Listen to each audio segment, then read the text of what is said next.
Caro Pedro Passos Coelho, caro Paulo Portas, caros colegas candidatos, militantes do PSD, militantes do CDS-PP, independentes, apoiantes da coligação Portugal à Frente, caras amigas, caros amigos, boa noite.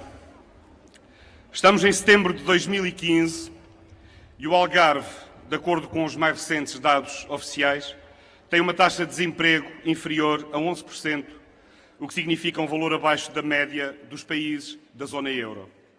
Não é propriamente razão de especial comemoração, de euforia. Não o será enquanto houver pessoas com dificuldades, enquanto houver pessoas que não viram ainda a sua vida mudar neste novo ciclo já iniciado de retoma económica e de redução de desigualdades. Os tempos continuam a exigir prudência, ponderação, responsabilidade. A verdade é que, em 2011, antes ainda do programa de assistência financeira a que o país foi obrigado pelo descontrolo e indisciplina orçamental do anterior governo, do PS, o Algarve era o campeão do desemprego. Quando o país atingiu os 17,5%, o Algarve voltou a ter a taxa mais alta, a rondar os 20%. É quase sempre assim. Quando o país se constipa, o Algarve apanha uma gripe. Porque o Algarve não se dá com deriva nem com contas desarrumadas. Com uma economia assente em setores que estão em constante competitividade externa, a atividade económica em tempos de crise ressente-se mais no Algarve do que no resto do país.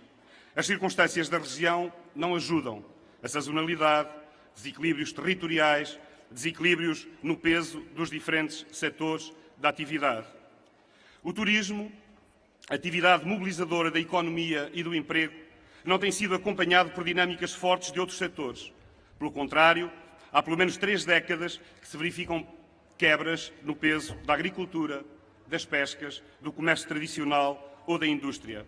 A sazonalidade, por sua vez, continua marcada. É indispensável, portanto, assumir como estratégica a correção dos nossos desequilíbrios de ordem estrutural. E há sinais de que esta situação já começou a mudar. Na agricultura, por exemplo, onde um programa comunitário, o PRODER, foi recentemente encerrado com uma taxa de execução de 100% e com um investimento total da ordem dos 260 milhões de euros, incluindo projetos de cerca de 500 jovens agricultores instalados. São bons sinais do caminho que é indispensável continuar a percorrer.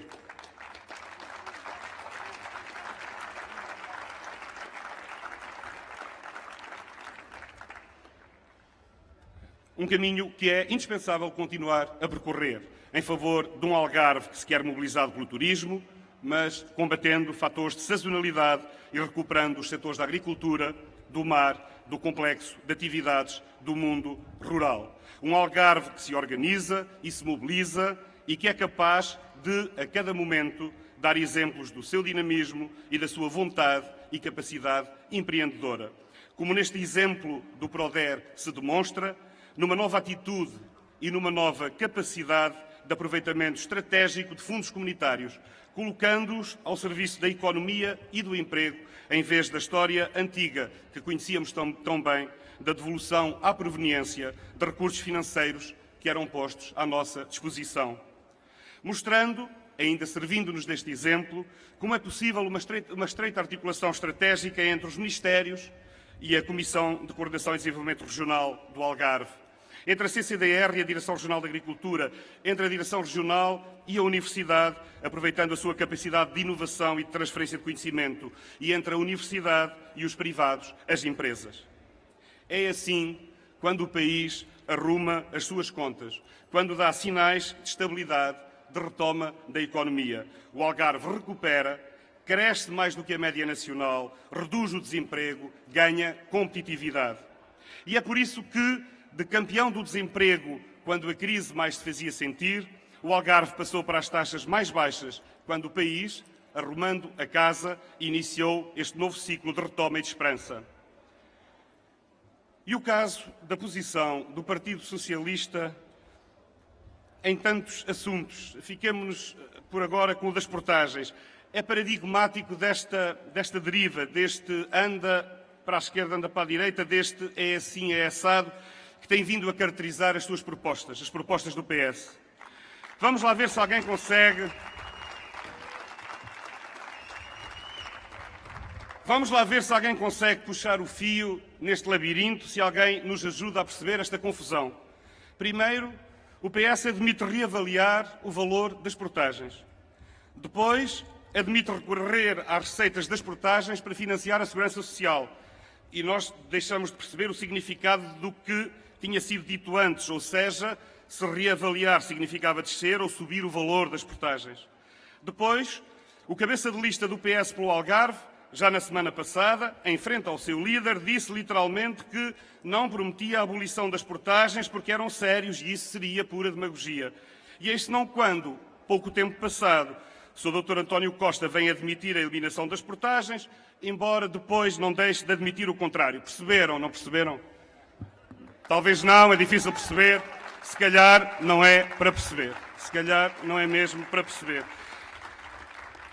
Mas é por tudo isto, por todas estas razões, por muitas mais, que o Algarve agradece tanto ao país que não entre em aventuras, que evite a deriva, que procure eliminar os fatores de instabilidade, porque o Algarve, assim, saberá percorrer o seu caminho, como sempre soube percorrer, contribuindo, por sua vez, com o dinamismo da sua economia para ajudar a equilibrar as contas do Estado, do país de que faz parte. E é por isso também que o Algarve não aceita que o Partido Socialista lhe queira impor, como o seu programa eleitoral prevê e publicamente tem anunciado, que o Partido Socialista lhe queira impor ao Algarve o aumento da TSU para o emprego de maior rotatividade, numa região em que a forte sazonalidade não resulta de uma vontade dos empresários, nem de quem anda à procura de emprego, mas de uma conhecida fragilidade estrutural. Ou seja, com o aumento da TSU para os empresários, que obviamente empregam mais gente durante uma parte do ano em que no Algarve é possível haver mais emprego, o que o Partido Socialista se preparava para fazer, caso vencesse as eleições, era penalizar duramente as nossas vantagens competitivas. O Algarve não quer voltar atrás.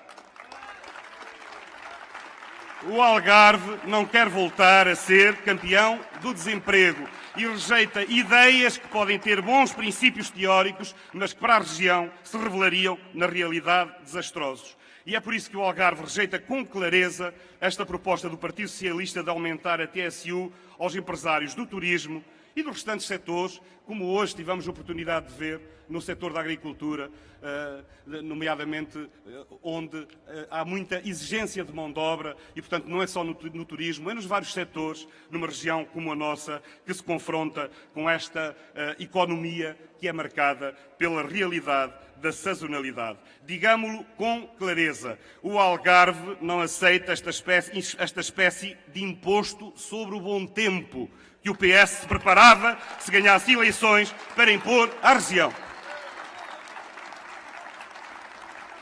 O Algarve não aceita um imposto sobre o bom tempo, porque o Algarve precisa, sobretudo, que o país tenha estabilidade, que o país continue este ciclo já iniciado de retoma da economia, de correção de desigualdades, de criação de oportunidades. O Algarve e os algarvios, como sempre, saberão fazer o resto. Viva o Algarve! Viva Portugal! Viva o Algarve! Viva Portugal!